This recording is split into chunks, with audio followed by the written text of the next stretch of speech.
Welcome to the Writer Reads Short Stories.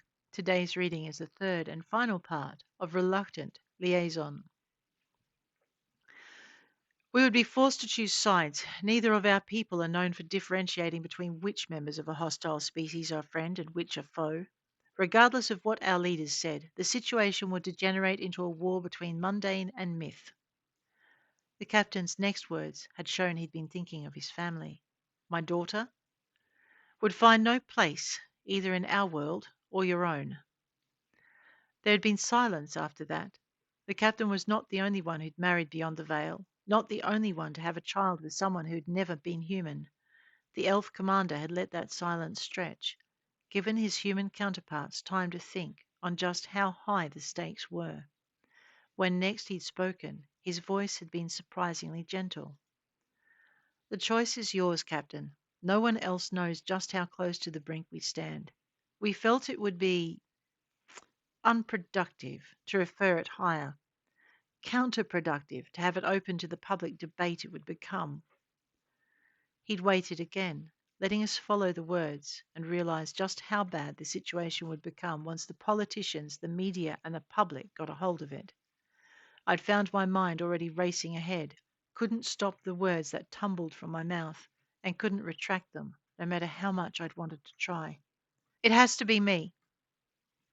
My face had heated as I'd realized what I'd said out loud in front of my colleagues and my captain. The elves, damn them, had looked horribly amused. The captain clearly was not. Are you volunteering? His voice had been deceptively soft, a warning to think. No, I said. I'm not ready for a wedding, but look. And I turned to point at my fellow lieutenants. The leader of these elves is a guy, right? I'd cast a look back at the elven contingent. They'd nodded. And he likes girls, right? More nods. So that means all the guys are in the clear. I'd waved my hands in a shooing motion. Take a step back, guys. You can't help us here. And that had made the problem and its solution obvious. Policing was still heavy on the testosterone, and girls rarely led raids. Those of us who'd made it to the front of a team, even in the squad, were a few and far between. I pointed at the stocky, dark-haired woman to my right. You can't have Emmeline, I'd said. She's already taken, and bigamy is still illegal here. Amy had held up her left hand and wriggled her fingers, flashing a hard grin as she flashed her wedding ring. I hadn't needed to tell her to take a step back to join the guys. And I'm going to assume that this prince would prefer his bride not to have any significant others, I'd continued. There were more nods, and I'd waved Tony back to the guys, which left me standing all too alone in the front. I hadn't needed to mention just how unfair it would have been to expect Tony to give up her beloved Louise for a male of any species. This came down to just how attached you were, and not just a gender preference. Lucky me. Well, damn, I'd said. I'd caught the captain's eyes as I'd squared up to the elf commander. And I'm guessing the ones demanding this alliance don't care what either this prince or I actually want to do they? Again, the elves had exchanged glances. I'd pressed the point. I mean, I'm thinking he hasn't been asked what he'd prefer, has he? More head shakes. I'd folded my arms across my chest.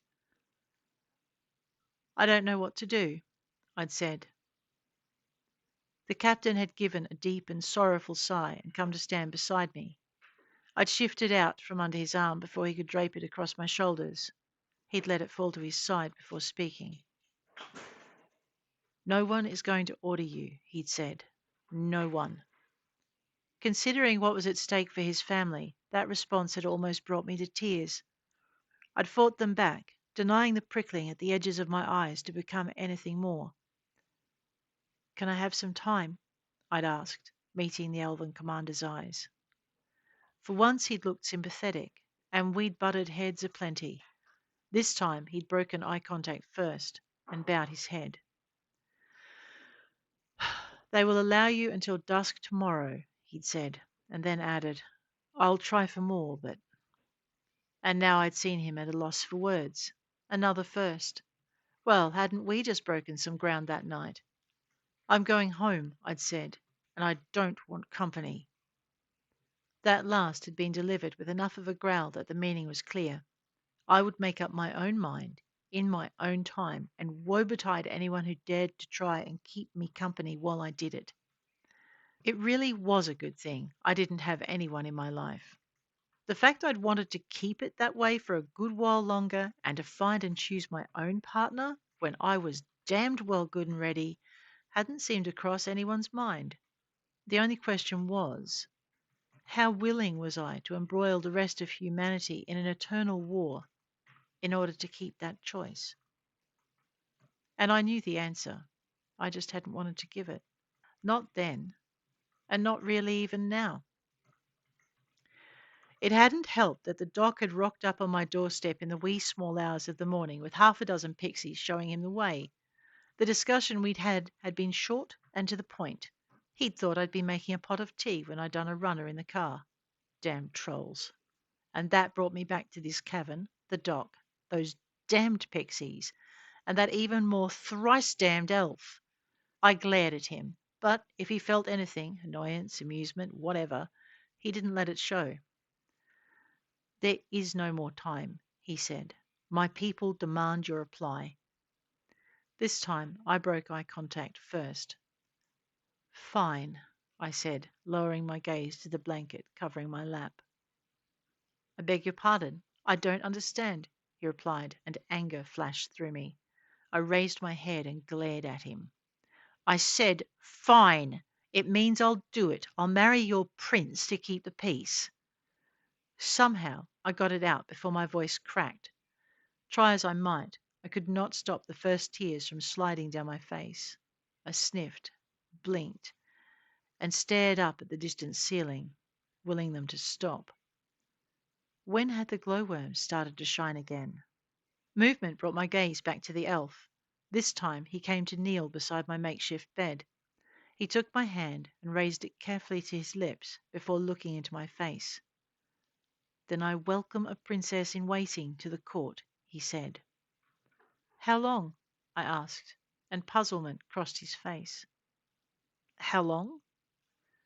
Before the wedding, I managed. His face cleared and he managed a smile. It will be between you and the prince as to how long your courtship lasts, he said. The fact of the betrothal will keep the peace. For now. He paused, rising slowly to his feet. I would suggest you wed inside the month to make sure that peace lasts. But His Highness.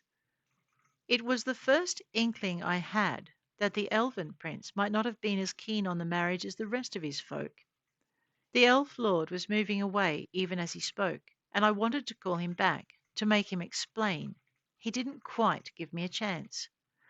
I'll send someone to move you to more suitable quarters, he said, and I wondered if I'd have made it out of the cave at all if I hadn't agreed.